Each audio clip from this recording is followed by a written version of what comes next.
When it comes to Fortnite Battle Royale, looting is everything.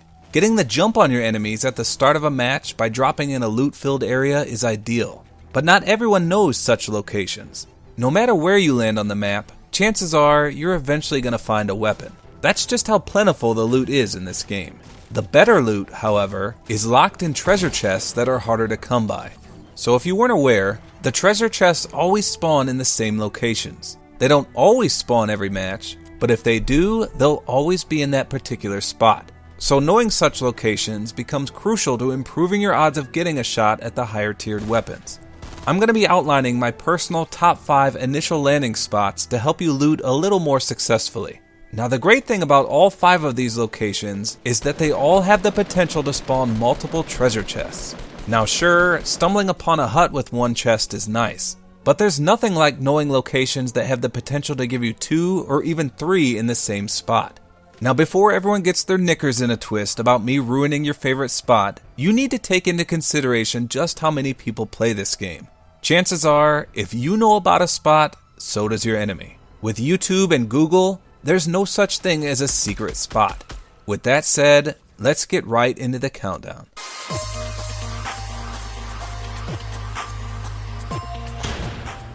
At number 5, we have the Underpass. Knowing precisely where these locations are will help you immensely. So let's first zoom in on the map so you can see the exact location.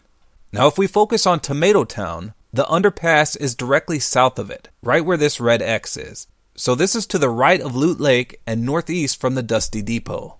Of note, there's 2 entrances here, one to the north and one to the south. So here's what coming in from the south entrance looks like. To your right, you'll normally find a weapon spawn here. And if you enter the green door, there's normally something in this room as well, but not always. Now outside the room is usually another weapon spawn. What we're here for though is actually a secret room.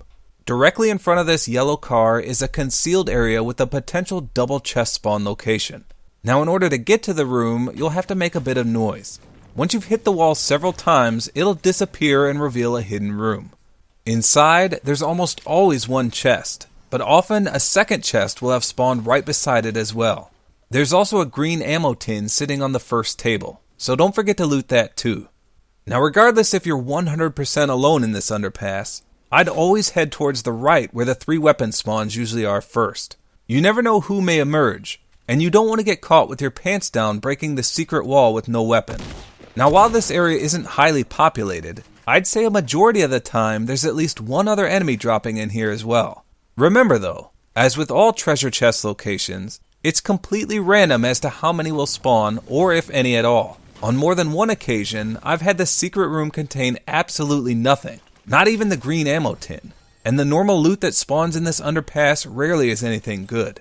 Now once you've completely looted this area, your best bet is to head north towards Tomato Town. Immediately to your left upon exiting the tunnel is a red brick 2-story house. This is where you should go first. There's almost always one chest in this house. However, I'd say 9 times out of 10, there's going to be a person in it looting by the time you make it there. If you build your way to the roof, you can listen intently for footsteps to see if the coast is clear or not. Be sure to watch towards the town as well to catch enemies who may be running your way. The town itself is extremely small, so there's never more than 1 or 2 people there either. By this point, you should be well on your way to a decent start.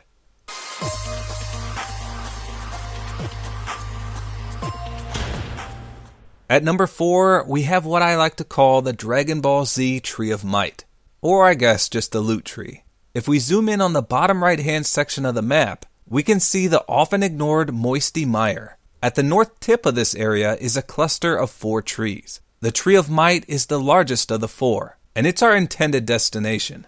This mystical tree can spawn up to 3 treasure chests at once, which should put you miles ahead of the competition. While it's true that this area can be a pain in the butt to navigate due to the swamps, which drastically slow you down, it's often completely ignored. The drawback is that it's not near any major areas, and the circle rarely comes this way for some reason, which means you'll have to trek quite a ways normally. The tree can occasionally put up a dud and have no loot at all. But more often than not, there's at least one chest here at all times. Now when an enemy does drop here with you, you'll have to make it a priority to open the nearest chest as fast as possible. I've had a Wild West shootout here several times, with the winner determined only by the quickness of opening the chest. So assuming you do land in the clear and can safely open all the chests, there's a few wooden huts nearby that typically contain some decent items. In addition, some of the trees can contain ammo and weapons as well. So despite the sticky terrain and the isolation from most of the map, this is one of the few areas in the game that can spawn you 3 chests in one spot.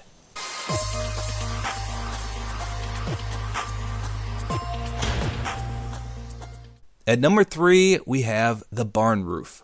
If we zoom in on Retail Row, almost immediately to the east of this, there's a cluster of small buildings surrounded by a large centerpiece. And this is the barn that we're looking for. Now inside the roof of this particular barn, there's a chest spawn location that frequently yields 2 chests. The issue is, the barn has no access point. So you either need to land on the roof and break through with your pickaxe, or land nearby the barn and build a ramp in order to get up there. So your best bet is to land directly on top of the barn itself. If you land on one of the flat edges, the moment you break them, you'll plummet down. And if there's enemies lurking nearby, this could pose a problem. Now personally, I hardly ever see people land here with me. The only reason I don't have this ranked higher is due to the difficulty in actually getting into the barn should you miss the landing directly on top of it. Now if you do have to build a ramp up, there's 2 drawbacks. First, you'll have to make a bit of noise to grab enough material to build at least 2 ramps. Second, and more importantly, you have to be extremely careful as to where you break in through from the bottom. As you can see here, there's clearly a glowing chest directly above me. However, I break a piece of wood that's helping hold the chest itself, and upon doing so, the chest gets destroyed in the process. So if you have to build a ramp to get in, your best bet is to do so from the outside, as you can see here. Now of note, this is one of the more guaranteed spots to get 2 treasure chests. I'd say 9 out of 10 times this barn roof has 2. The other great thing about this location is the loot in the surrounding vicinity is usually of great value. The likelihood of at least 1 blue shield potion or a full medkit spawning here is very decent. And if the Fortnite gods are really smiling down on you, there's also another chest that spawns on a table behind this purple RV. However, just be warned that this is relatively rare. There's one more thing I need to mention about this area. Once you're done scavenging the RV camper area, there's a uniquely shaped masterpiece that may draw your attention. It's the Leaning Tower of Fortnite. There's almost always a treasure chest that spawns directly on top of this tower of rubbish. And if you're a gold member like me, you'll likely be drawn to it. The risk versus reward here is huge though. This is probably one of the most difficult places to access in the entire game. The building system is on a grid of sorts, so it's virtually impossible to build directly up to this chest. After quite a bit of finagling, and perhaps taking some fall damage if you fall, you can potentially be rewarded with the chest.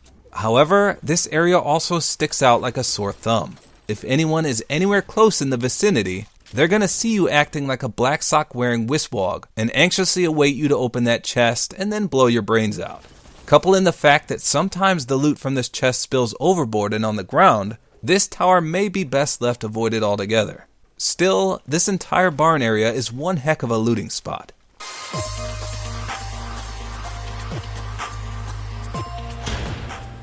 At number 2, we have the Northeast Tower. If we zoom in towards the Wailing Woods, just to the northeast there's 2 larger hills in this area. If you look at the round-shaped one, directly north of it is a brown structure. This is where the Gold Mine Tower is. This seemingly player-built tower spawns 2 treasure chests, but occasionally it'll surprise you with 3. If the 3rd chest doesn't spawn, you're often rewarded with an epic or legendary weapon at the very top of the tower.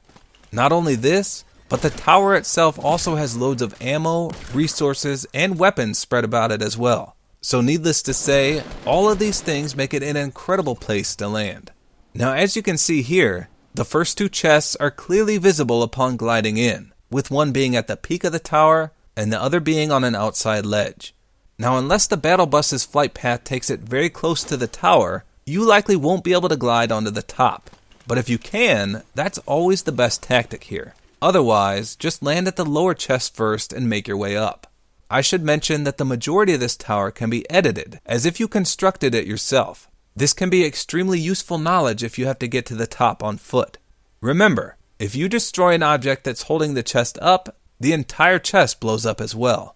So if you've never had to edit a player-built structure before, on the PS4 at least, you stand next to it and you hold the circle button. Then you can pick the pieces you want to edit. After selecting them, you then hit the circle button again to confirm.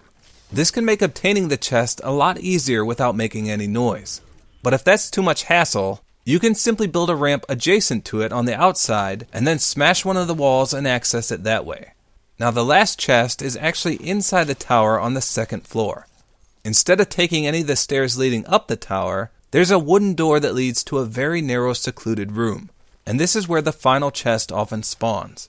Now at this point, you should have way more than enough items. But if you want even more loot, then you're in the right spot. There's at least 2 incredibly close areas that can yield up to 3 additional treasure chests. So once you exit the tower, head northwest until you see an ice cream van parked right on the edge of a cliff. This is another potential double chest spawn location, with one chest normally on the ground beside the van and another on the roof of that vehicle. Now I should note that lots of people make it a habit to land right here as a starting point. So unless you see the chest still glowing, I'd highly advise you turning right first. Upon doing so, there's a little hillbilly shack here that has a couch on its roof. There's normally an item on the roof itself, 1 or 2 on the main floor, and then a weapon in the basement as well. But the basement is where a treasure chest can also spawn, which is underneath the stairs. Now after looting this shack, you can make your way back to the ice cream van and see if one of the 2 chests have spawned. Now from the truck, you overlook 2 houses that often have great loot.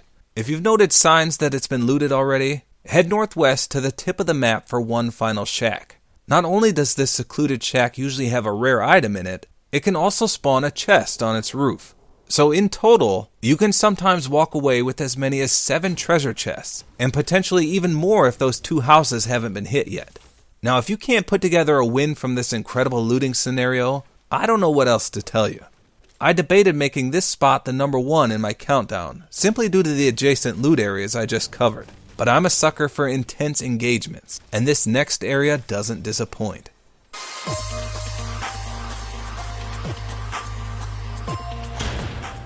So at number 1, we've got the Greasy Grove triple spawn. Now normally, I wouldn't recommend a newbie booby at this game to land in a heavily populated area such as Greasy Grove. But this course of action could not only leave you heavily looted, but also with quite a few kills to boot. So there's a building here that almost always contains 2 treasure chests, and sometimes even 3. In order to beat other players to the area and make sure you've got enough time to loot all the items and make your getaway, you need to land in a specific spot. So when you're coming in hot, there's 3 main buildings. There's a large orange one, a smaller green one, and a medium-sized gray one. It's the medium-sized one you want to land on. In particular, there's a single black tile that you need to aim for. The top of this building is shaped almost like a bottle.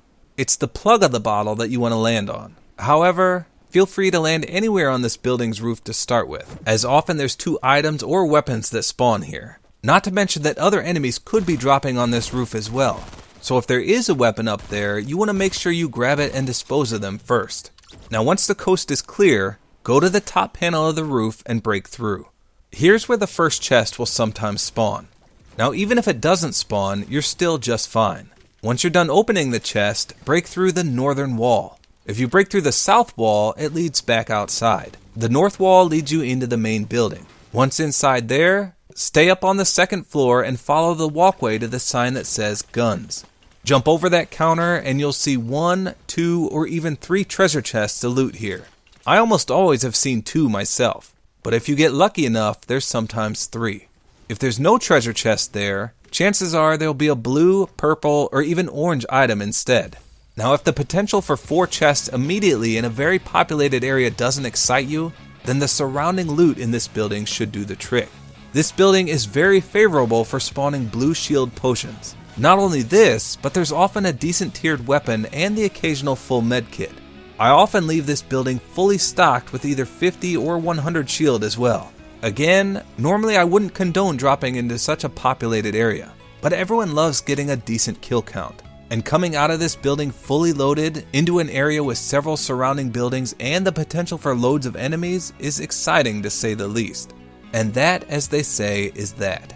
You may not agree with my rankings, but you should all agree that all 5 of these locations can help turn the tide of a match in a hurry. These double or sometimes triple chest locations are your best chance of scoring an epic or legendary weapon. But remember, that isn't ever guaranteed. If you can memorize these locations, you'll have a huge advantage at the start of a battle, or at least a handy go-to spot during the late game when you're in need of a better weapon or health items. Regardless of your landing spot, always keep your senses sharp for that distinct, glistening sound of the golden treasure chest.